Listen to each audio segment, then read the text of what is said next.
Hello, my lovely grade 7 class. Welcome to StudyWave Academy, where education is without limits. Welcome to our English class, where we're going to be looking at this English language, exploring it, and learning a lot of things that are based on this English class, okay? So first of all, today's class is going to focus on grammar, and this mainly we're going to be talking about parts of speech, okay? So in our former classes, in our past classes, we've talked about these parts of speech.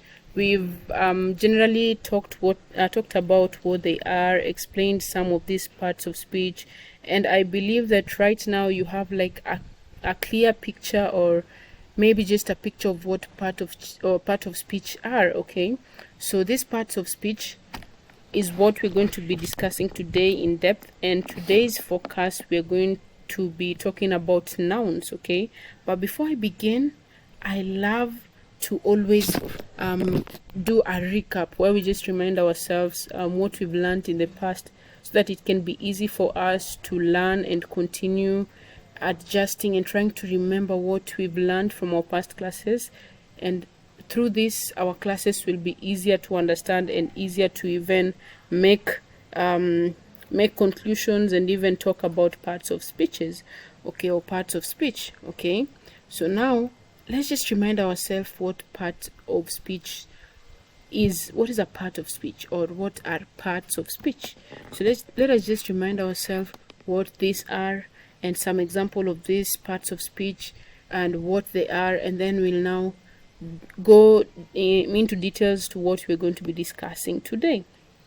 Now, like I said, parts of speech are just the basic grammatical categories that words are classified into based on their roles and functions in a sentence. So parts of speech are just categories, okay? They're just categories in which words are classified into, and these words are classified based on their function and based on their roles. For example, my mother is a doctor. Each word in that sentence has a category. Mother has a category, there has a category, doctor has a category, my has a category, is has a category. So every word in a sentence has a category, or has a specific group in which they belong to, okay? And this group, or how they're grouped, is majorly focused on their functions and their roles, okay? So these functions are what we call parts of speech. So we have nouns, we have pronouns, we have prepositions, we have verbs, we have adjectives, we have all these parts of speech and these categories that words are classified into, and these words are classified according to their functions and their roles, okay? So in English we have 8 traditional parts of speech in English, okay? We have 8 categories, or 8 parts of speech, okay? So I've mentioned some. I've mentioned the nouns, the verbs, the adjectives, the adverbs, the prepositions, the conjunctions. All these form the parts of speech that we know and the ones that we're supposed to learn. So I've mentioned some, so you can also help me mention other categories of the parts of speech that we're talking about, okay? So you can help me mention some of them. So this is what we're going to be discussing today and looking at in depth today. So that is basically what parts of speech are. They're just categories that words are classified into based on their roles and functions, okay? So these categories are what we call the parts of speech. So you find a sentence like, I love singing.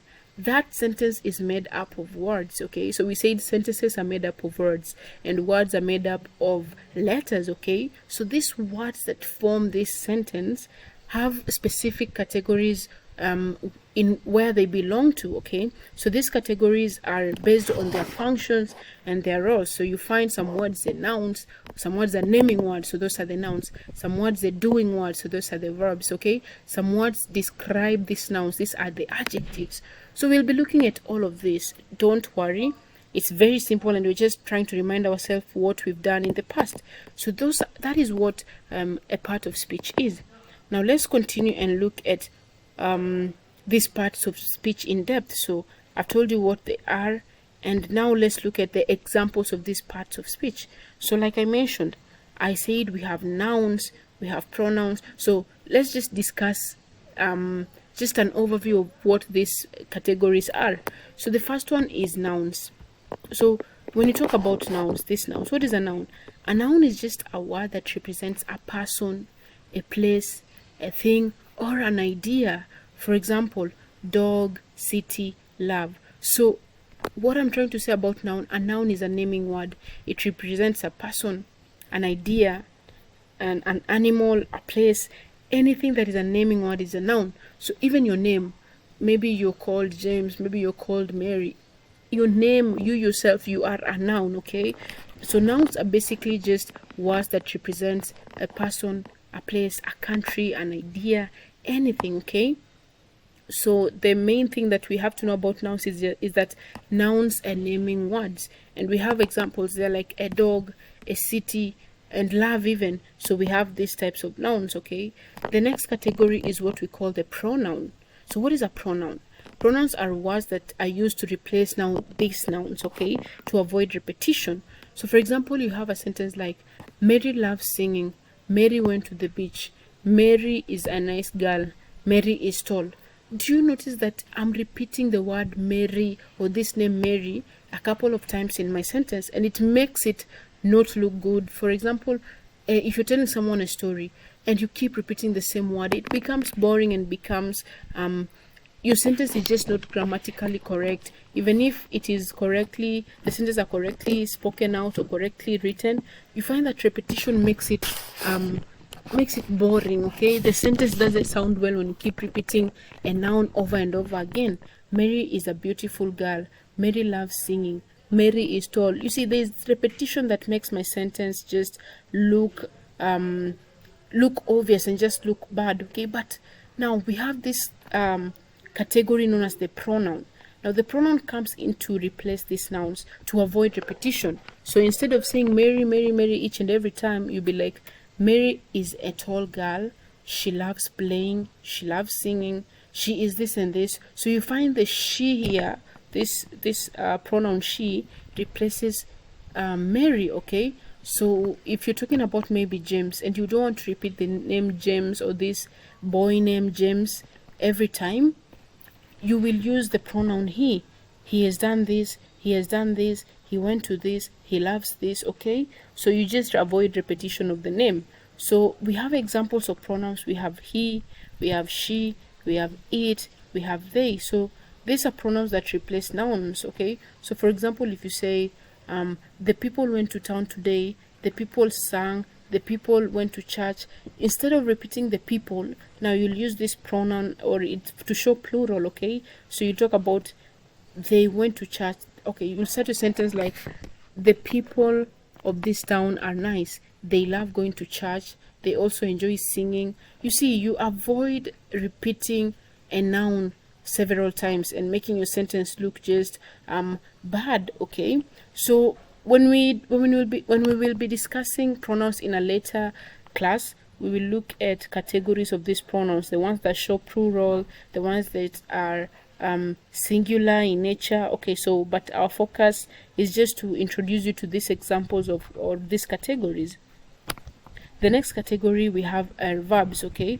And a verb is a word that expresses an action, and the other word to replace a verb is a doing word.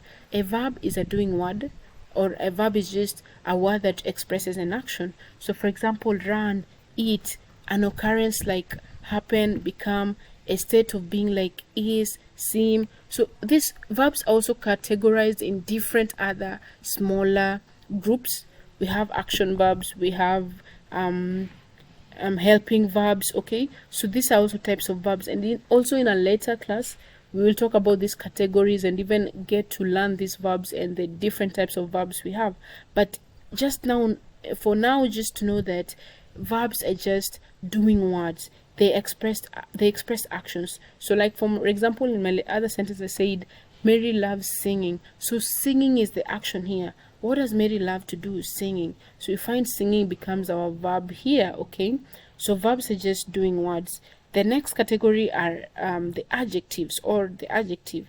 So adjectives are words that describes or modifies a noun. So they provide additional information about a noun, they modify, such as the color, size, quality.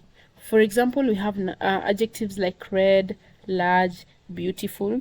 So one thing with adjectives, they describe nouns, okay? So for example, instead of just saying Mary is a girl, the sentence looks just plain.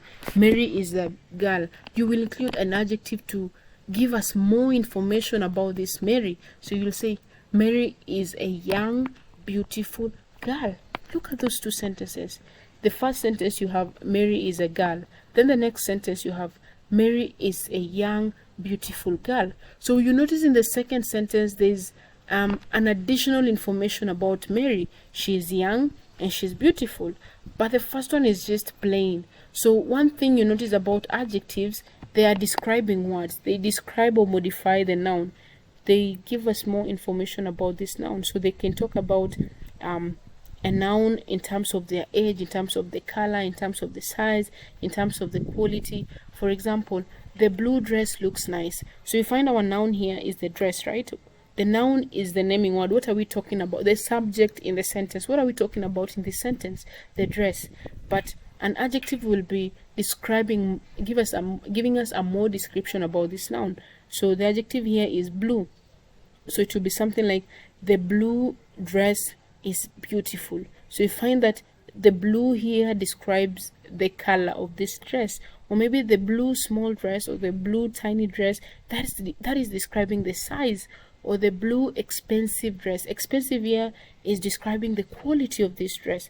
So you find that adjectives just give us more information about a noun, okay? They modify these nouns. The other categories we have is the adverb, and adverbs here modify verbs, adjectives, and other adverbs. Adverbs modify verbs, adjectives, and even other adverbs.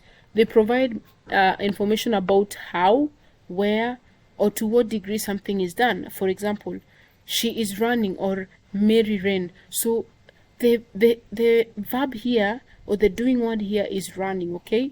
But if you want to explain to someone to what extent or when something was done, or how something was done, or where something was done, we will use adverbs. So for example, instead of saying Mary is running, we'll say Mary is running quickly. Mary is running quickly. So you find that quickly here shows us to what degree did this action take place. So she ran quickly, or Mary ran yesterday. So the running here is described to have taken place yesterday. So adverbs tell us when something was done, where it was done, or Mary lives, or Mary went to visit maybe a place, or Mary went to visit someone. Okay, so adverbs just tell us where an adjective took place, or when it was done. When a verb took place or a doing word took place, when it was done, where it was done, and to what extent it was done. So we have quickly, we have very, and we have here. So for example, Mary went to this school, or Mary schooled here, Mary cooks here, Mary went there. So you find here, there, they describe where something has taken place. Mary cooked here. Where did she cook here? So here describe where the action took place, okay? So don't forget that about adverbs. We also have something known as prepositions, or another category we call preposition. Prepositions are words that show the relationship between nouns and other words in a sentence. They indicate the location of these nouns, the direction, the time, or the manner. So for example, if you say, my sister hid my book under the table. So you find that under here describes the location of a noun, the location of this book. She sat next to me in class. She sat near me in class. She flew, or she threw the ball through the window. So through shows the relationship between the window and the ball. Where did the ball pass? Through the window. So that is another category. And we have conjunctions and interjections. With conjunctions, they're just phrases that or clauses that connect words. Mary and John. Mary loves singing, but John loves dancing. So but and connects these two sentences. And interjections are just used to express emotions or explaining. So for example, wow, oh, these are interjections. They show expressions. So these are the examples of categories we have. Okay,